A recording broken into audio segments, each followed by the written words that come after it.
Hi there, Dr. Gary here on the road. We sell dental practices nationwide. We are dental practice brokers and been doing this for 13 years. I was a dentist for 25. Today's topic is, does the buyer or seller have any liability of pulling out of a deal that's in progress moving forward, even if it's at the last minute? And that happens sometimes. We get buyers that get cold feet and sellers that go cold feet. Let's talk about that today. But as you know, we're in 28 states. We have 10 employees, including 2 CPA accountants. We're available to you 8 to 9 o'clock every day, East Coast time. We work 363 days a year. And we are available to you. So please call us. Now, our phone number is 201-663-0935. Email is dentalpracticeguide.com for the website, or nationwidedentalpracticebrokers.com. We're available to you, and just give us a ring, and we'll be here to help you out. Now, all this information that you're hearing is for entertainment purposes. It's not legal or business advice. Also, if you're thinking about selling to a DSO, large corporate, you're above 1.6 million and 6 operatories or more, they're out there buying. We're also getting groups that are looking in that $900 to $1.3 million range, but they're not DSO. And then there's private ones also under $1 million. There's still plenty of those available. When we work with the DSO, we generally will try to choose the best one for you. We're independent. Often they will pay our commission, so there's no commission for you. So you have nothing to lose because we're in the middle trying to help negotiate. We can talk to everybody, but they'll often pay our commission. And when you work with us, sometimes based on criteria, we can also get legal fees reimbursed upon successful closing. So give us a ring because we'll tell you about that program. We've done that several times. In addition, the topic today is, if you're in a transaction with a buyer, and I'd say deeply into it, the average sale takes 45 days and sometimes much longer due to problems with landlord, all kinds of issues. But it takes about 45 days.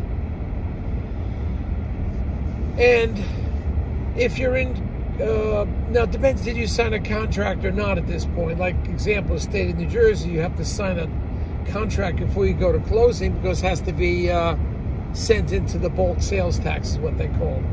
Has to be done at least, and it takes 10 days to do that, waiting at the state. So you want to get that in. So are you in contract or not? Answer that question. If you're in contract and you change your mind that you don't want to sell, you don't want to buy, you have some legal issues going on, your attorney will advise you accordingly. But if a contract has not been signed and you just have the letter of intent, which is non-binding, well, you are expected to go to closing, and since the success rate is so high in the sale of a dental office, I don't know why you would back out. Usually it's because of cold feet. Buyer gets nervous, or the seller decides they don't want to sell. But it's always best off, if all parameters are within normal region, you should definitely be selling. Buyers should be definitely buying. Why? Because it's a seller's market right now. So therefore, for the buyer, there's not that many opportunities for you. There aren't a lot of great dental practices that are available. It's limited supply. And the buyer, you have a 99.275% success rate. You're not going to fail. So even if it's a practice you may not be crazy about, chances are that you're going to be very successful there. Just keep your eyes open for another one in the future. You have a satellite office. And for the seller, well, it's only right for the buyer. He's put a lot of time and effort in. He's a pre-qualified buyer. He's ready to go to closing. You, the seller, are afraid or panic last minute, like you don't know what you want to do with yourself, or you think you can get more money. That's ridiculous. You could get disabled. You could have a flood in your building. Could go on fire. We've dealt with a few fires in dental offices. Anything could happen to you as a seller. But disability and trauma and damage to the office is certainly a possibility. or you yourself, and I deal with so many disabilities, usually twice a month. I've got all the stories. So maybe you have a lot of information, you as a seller, or you think you know more than me. It's possible. I'm learning every day. But I've done hundreds of transactions over 13 years. I was a dentist for 25 years, and I've been doing this for 13 years. I think I have a little bit of knowledge to share, maybe a little bit more than you, maybe a little bit more experience, and I can share that. If you think because you've done 5 closings, 6 closings, maybe that you know everything now, well, that's great, because I can't do that after hundreds of transactions. It's always a new surprise to me. So I think if you're into it, you should just consider getting this practice. Just go through the motion, just go through it and get it closed. Don't sit back, relax, and think that you're going to get a better deal elsewhere. You'll lose the first buyer, and then you find another buyer who hypes you up and says they're going to pay you more money just to get the deal, and then they don't go through. You lose the second buyer, you lose the first buyer. Don't do it. So is there a liability is the question. Generally not. Generally there isn't a lot of liability unless you've signed the dental contract already. Now you'll check this with your attorney, whatever. But in the dental deals, you know, it's hard enough to put a deal together. Historically, it's going to go through, and the buyer wants it to go through. You as a seller should let it go. Or don't put your practice on the market. Just don't even put it on the market. I mean, if you're not sure what you want to do, forget it. I think you'd be making a huge mistake by not putting it on the market because of what I know about disability, fire, floods, everything could happen. You're just, as a seller, you're basing it on 35 years of smooth sailing. You figure, well, I'll just go another year. No, it doesn't work that way. There's too many problems out there. You sell at the top of your game when you're, you know, the age is up there. Even if you're not, you're selling at the top of your game. In that, you're preserving the principle of your practice.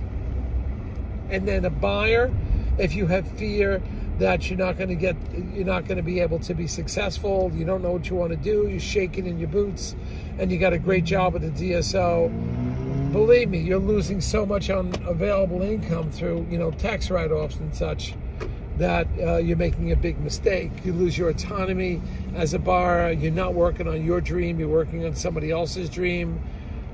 Just move on. If you don't like the practice as a buyer, okay, you know, work it for a couple years. You can put associates in there and then pick up another practice, or work, get the practice, have ownership, and then begin looking for another practice. Now you have steady income. Now if you get disabled, you can bring your buddies in. I mean, it's all there. And that's what you should be doing. Just get the deal done. Don't start harping on this. And if you want to buy a second practice, go ahead, buy a second one. Maybe after a year, you'll find a second one. Or you think the perfect one comes along and then somebody else buys it under your feet. Again, you don't have the liability if you pull away. I don't suggest it. And if, you know, the attorneys and the brokers see that you're the type that always pulls out last second, people are going to be less inclined to sell to you. You just don't want to do that. You get cold feet all the time. Well, you know, maybe you're not ready, and I understand that. I think you are ready. We were buying practices 6 months out of residency program. We had some doctors building offices before they graduated. That's how confident they were. They were going to get state licensed and everything. So you will be successful. It will work out well. But you don't have that liability if you do pull it out. Hopefully you don't. But maybe you have a certain circumstances, trauma in your life, you have to pull out, and you didn't sign a contract. Usually you can get out of it. Same thing with the seller. There could be a traumatic experience and you decide you can't sell the practice now. Then maybe you can get out too with no liability. But you'll speak to your attorney for guidance on that. We're just telling you what our experiences are. We've had 2 recent buyers that just got cold feet right before closing. Right before closing. Why? It was, I think they're green, inexperienced. Maybe they bought 1 or 2 practices or looked at a few of them. Then they just panicked last minute. They defaulted onto their history of working for somebody else and having a great job with the DSO. What they don't realize is for the DSO, you get hurt on a Friday, you're not going to work Monday. Your income goes to 0. So now If you're a buyer and you own a practice, your buddies can come help you jump in there. So there's alternatives. So please give us a call to discuss these things. We're available to you. Check our website. We always have new practices for sale. Thank you so much for listening. We'll speak to you soon. Hit the like button if you like this information, and we'll get it out to you. Thank you. Bye.